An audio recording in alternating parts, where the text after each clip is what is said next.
Okay, so I shouldn't call you anything. You can just be natural. Okay. Hello, YouTube world. Welcome back to my channel.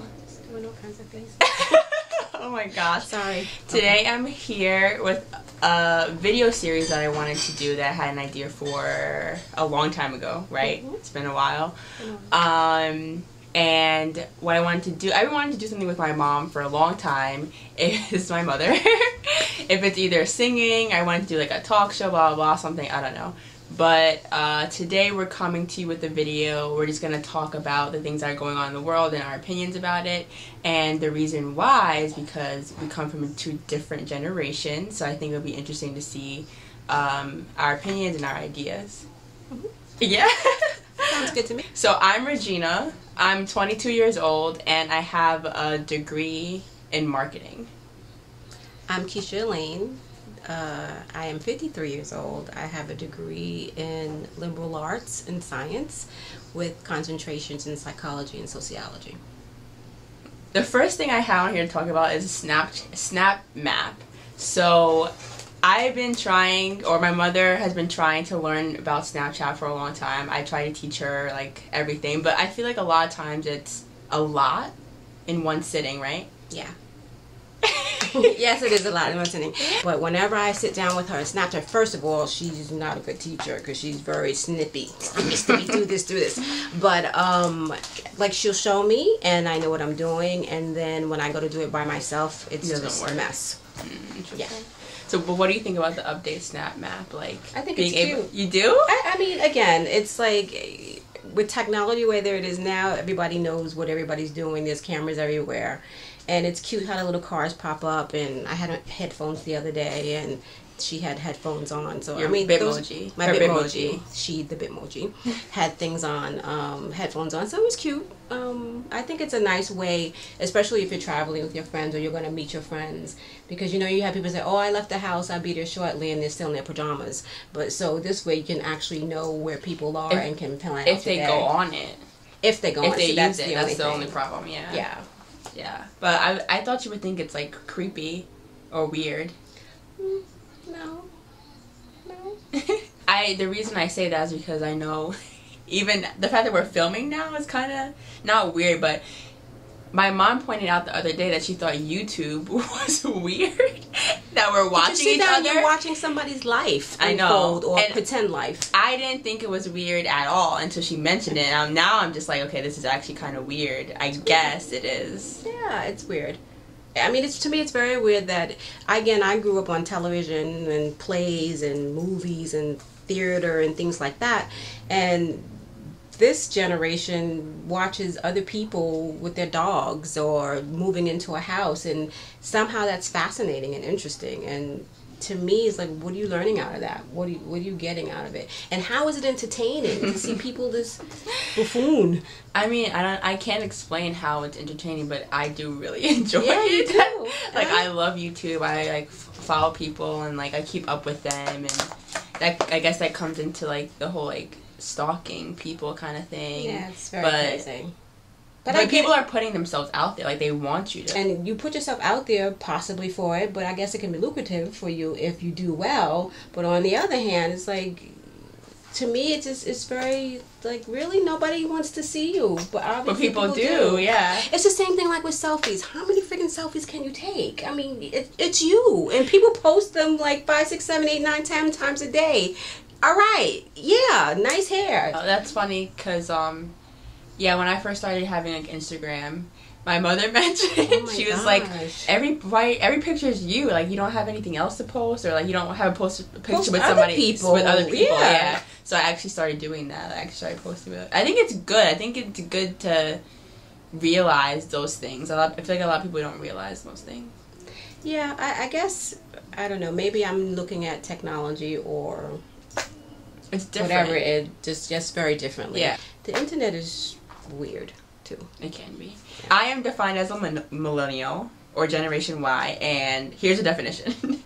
That works too. Millennials, who are generally the children of baby boomers and older Gen X adults, are sometimes referred as echo boomers due to major surge in birth rates in 1980s and 1990s. Millennials' characteristics vary by region depending on social, economic, social and economic conditions. However, the generation is generally marked by an increased use and familiarity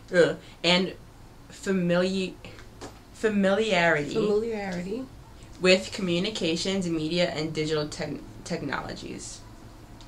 Okay.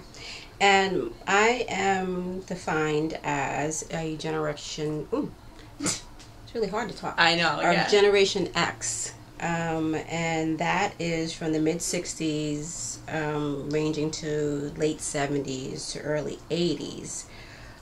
Generation X was a shift in societal values as children became the latchkey generation, and latchkey was just mean that both parents were working, so you had a key, you took yourself home after school, you locked yourself in. And we're also known as the MTV generation because we were the first ones to start the music video genre, and hip-hop was something that came out of my generation, the original, the real stuff, not what's out there now. Relatively smaller demographic cohorts sandwiched between two larger demographics, the baby boomers and millennials.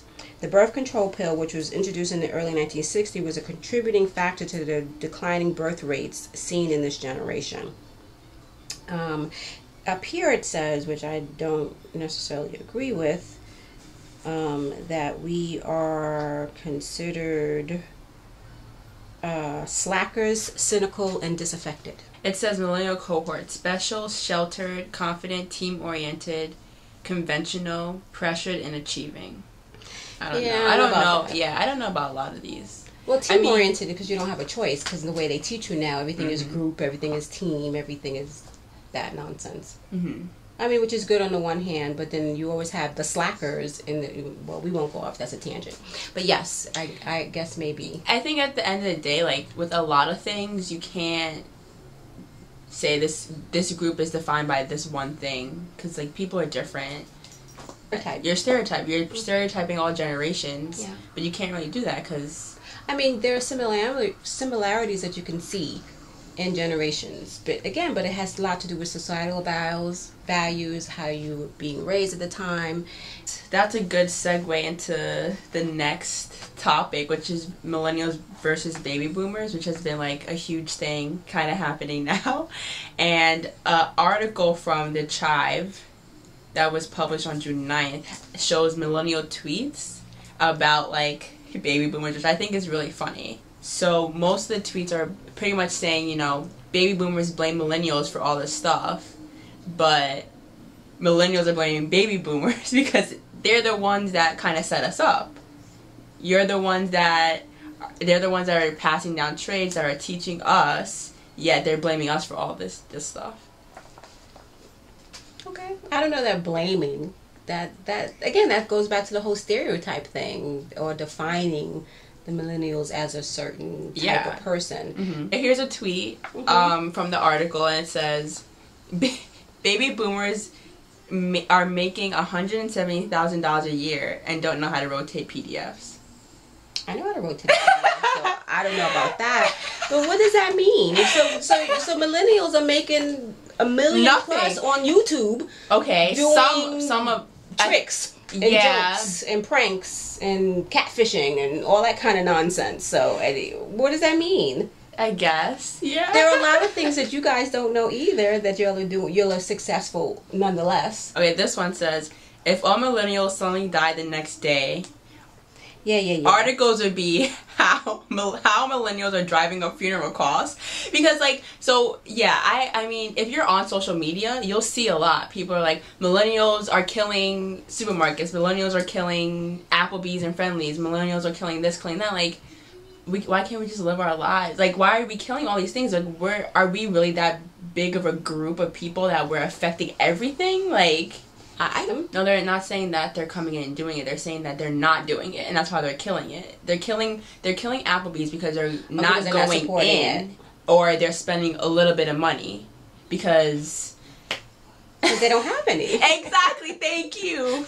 We don't have any money, but they're blaming us for all this stuff because we don't have any money to spend. Well, it's no different, I guess, than it's a generational thing because my parents blamed me for this bad fashion, and the music was terrible, and the behaviors and so on. So I guess it's a generational thing. But this one I love. It says millennials are so entitled.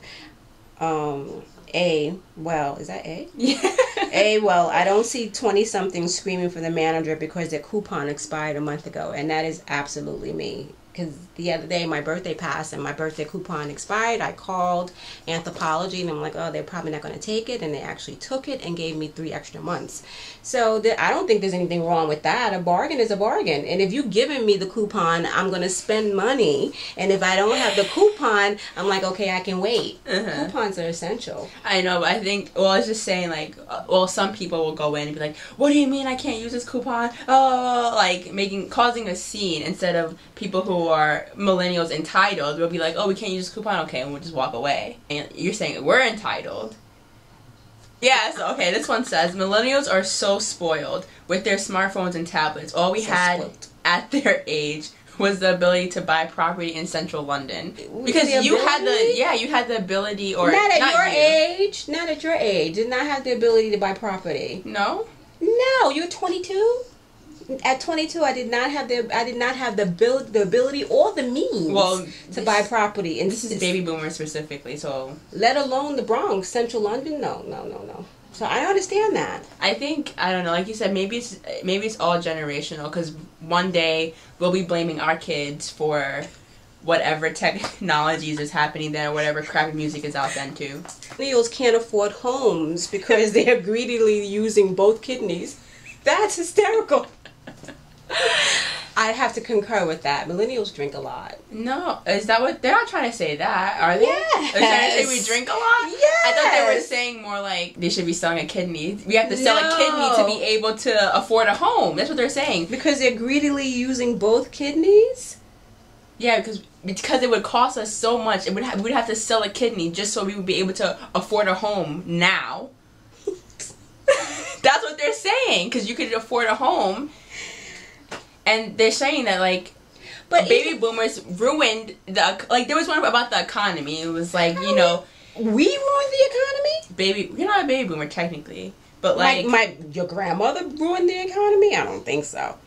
Your grandmother had to work 2 jobs. How do we ruin the economy? How did she do that? Well, who was in charge? All the people who were in charge of the government, the economy, everything happened in the past because of now. Look at what the millennials did now. What? What did we... Oh, okay. That's not... Okay, Again, with the government. The next question would be literally, how many millennials are really out there that we're not controlling the just like politics? We weren't. This is what I'm saying. So you go back to the blaming somebody that doesn't really have control. Yeah, we don't have control, so you can't blame us for that. Us either. At the time, we didn't have the control either. Back in the day? Back in the day. We're talking about, like... Yes, back in the day. Yeah, because we're talking about people who were in charge.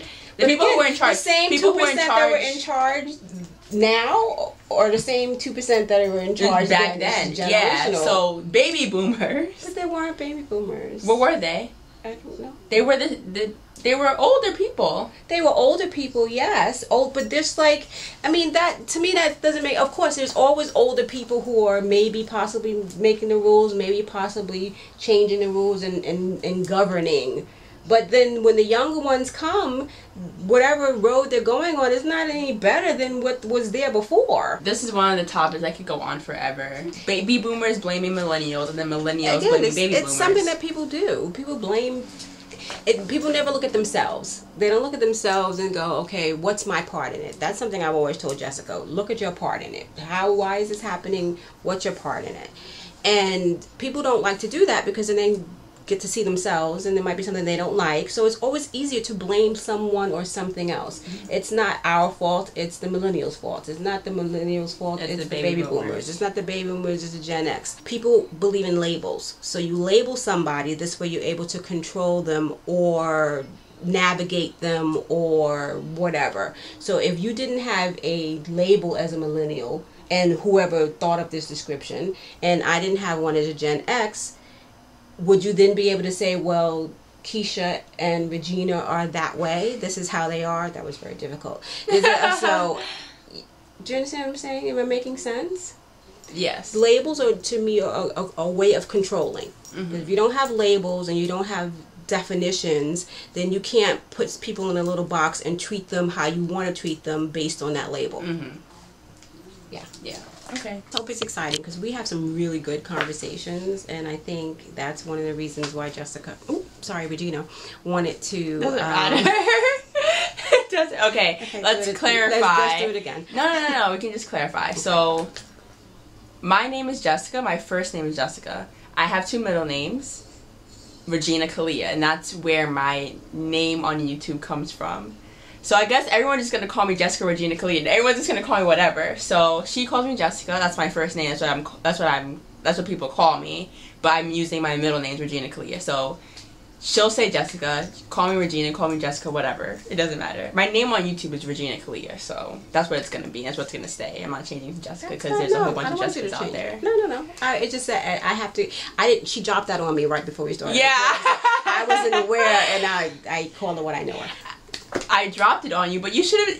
She watches my videos. You never realized but I that. didn't. I thought that was just your name. Like my screen name on Facebook is Nasije. I don't call myself Nasije. I call myself Keisha. But anyway, I just wanted to say that I'm really excited to do this with Jessica. She's the best thing I've ever done. Are you? I feel like you're not excited. Yeah, I'm excited. It's 9 o'clock at night. I get up at 5 in the morning. I'm a little tired. When I was talking to her about it this weekend, I was like, okay, we're gonna do this, and she's like, okay, and I'm like, no excitement, no like, yay. But Jessica, no idea. You know, I don't get excited until it actually happens. Okay. Like vacations, anything. When I'm in it, then it's like, woo. But right before, you got to get things ready and get it planned or whatever. But in any case, we have really great conversations. We talk about things from A to Z. She's really a wonderful girl, person. Wonderful mommy. And she's really smart. And our conversations definitely go from the bizarre to the, are you kidding me? I am your mother.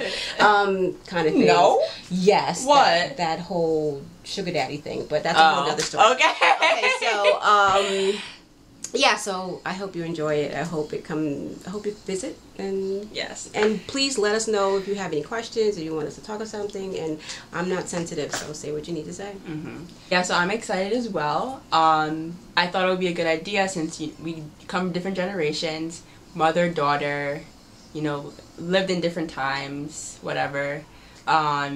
Yeah, I think the mother-daughter thing would be interesting because, like, a lot of people may not have the best relationship with their parents, but, like, we have a really, really, really good relationship. So, yeah, we can talk about anything. If you have any ideas, any comments, please comment below. Do you want to share your social media? No. No. Okay, so if you want to contact both of us, you can contact everything through me. My Instagram, my Twitter, Snapchat will all be on the end card, and you can leave comments, videos, whatever. Through her. Yeah, everything will be through me, so just follow me on social media. If you feel like it, comment below. Hope you liked it. If you do, please like, subscribe, and share. Keep the conversation going with friends, family, and then definitely tell us what topics you want us to talk about. There's so many things that we would love to talk about, we already talk about, and we'll see where this goes. Thanks for watching. Bye. Bye. Now I'm doing mascara. So I bought this a while ago, and when I tried it, I didn't really like it, but I'm loving it now. This is the Maybelline Last Sensational